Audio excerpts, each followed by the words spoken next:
Hi, this is Stacey Hyde, and I'm back for another episode of Better Financial Health in 15 minutes or less. And today I'd like to talk a little bit about how to think about sort of all the disparate information we're getting about a recession is imminent. No, it's not. A recession is imminent, but I seem to be doing okay. And really, what does all that mean anyway? I think that a recession, as I've talked about before, is generally defined as 2 or more consecutive quarters of no growth in gross domestic product, so what people are producing. You have to keep in mind that the U.S. is a very consumer-driven economy, and so slowdown in housing will certainly impact that because home building, people buying and selling homes generates so much additional other cost and spending. Because when you purchase a house, you're not just buying a house, you're also purchasing new carpets, window covering, sheets, vacuum cleaners, cleaning supplies. I mean, the list is endless. If you've moved recently, you know that what I say is very, very true. And so that ripples through the economy. You're also buying appliances and things of that nature. So that has a big impact on it. So certainly we are seeing a slowdown in housing. Prices are coming down. Houses are sitting on the market longer because, quite frankly, when interest rates double, you cannot afford as much house as you used to be able to afford. So the flip side of that is it means that prices will come down. And if prices come down, then you can likely afford the same house that you could before. But it's going to take a little bit of time for, I think, some of the sellers to come off of their prices. And then with lumber prices coming down, you're also going to see new homes becoming more affordable again there. So that's something to look at there. And then also you've seen some big headlines. Some of the big technology companies have had layoffs. But there's still unemployment in the tech sector is under 2%. So while there have been layoffs, people have been able to quickly get re-employed with other tech companies. And what you'll see is maybe people won't be jumping to get, $25,000 more a year in salary. It's more of a lateral move. I think you'll see some of that. And a lot of what's driving inflation is companies have had to raise wages to get people to work because as we went through the pandemic and we had the government payments, the stimulus, the enhanced unemployment, a lot of people were pretty smart from a personal standpoint in that they saved a lot of that, and it's bought them some time to sort of retrench, figure out what they want to do. But now people are having to re-enter, with prices going up, more people are re-entering the workforce. And as employers have raised their wages, it's become more attractive to re-enter the workforce.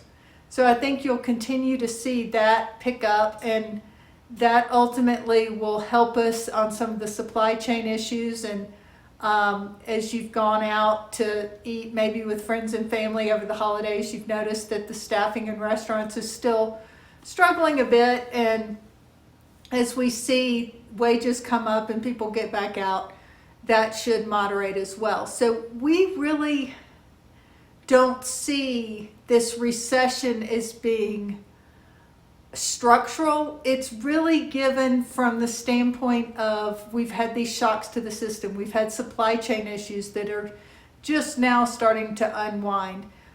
We've had labor shortages that are just now starting to kind of people moving back into the workforce.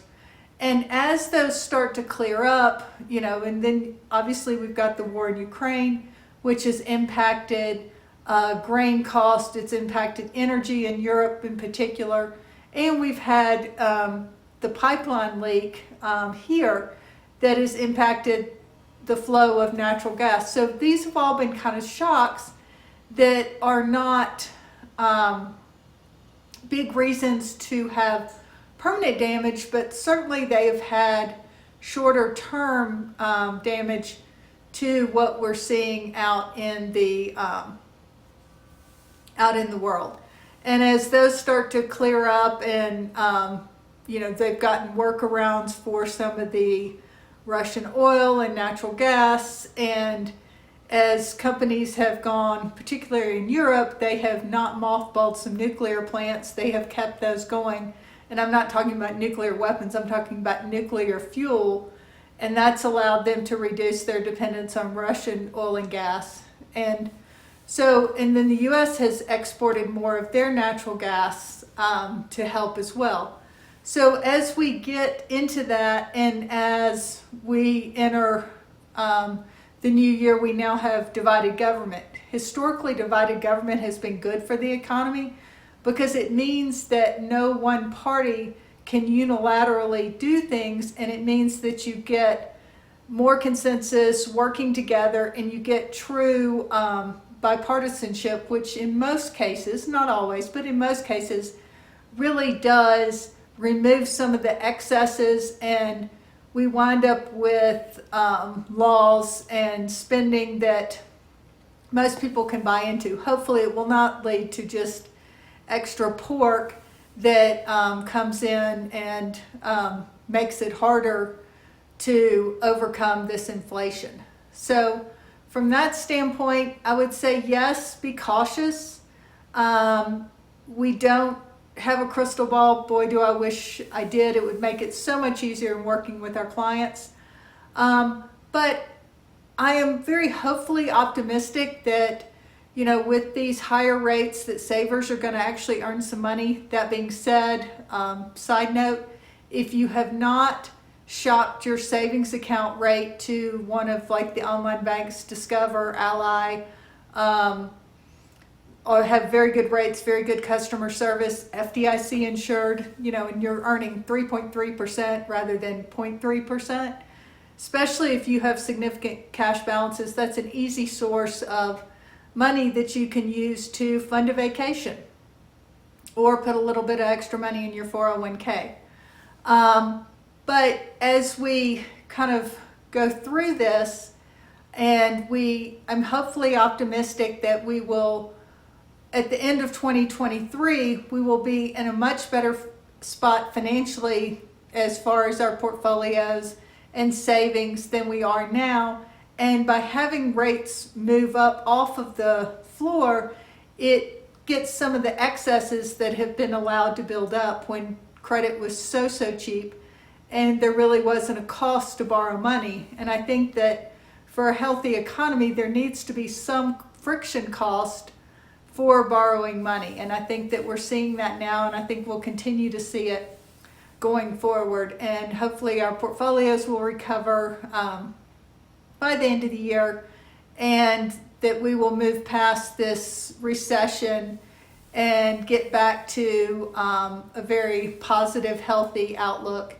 And our cities and towns and the government spending, we can get everything moving forward again. So yes, there's talk of a recession. Yes, it can be negative, but we are not seeing it be nearly as catastrophic as what some of the other posts out there we've seen. If you'd like to get a copy of our thoughts, both from Commonwealth, our back office provider, and also we're putting together our own that will go out to our clients with their first quarter reviews. You can email us at info@envision, envisionfptn.com, and we'll be happy to send those along to you. Thank you so much for tuning in. This has been another episode of Better Financial Health in 15 minutes or less.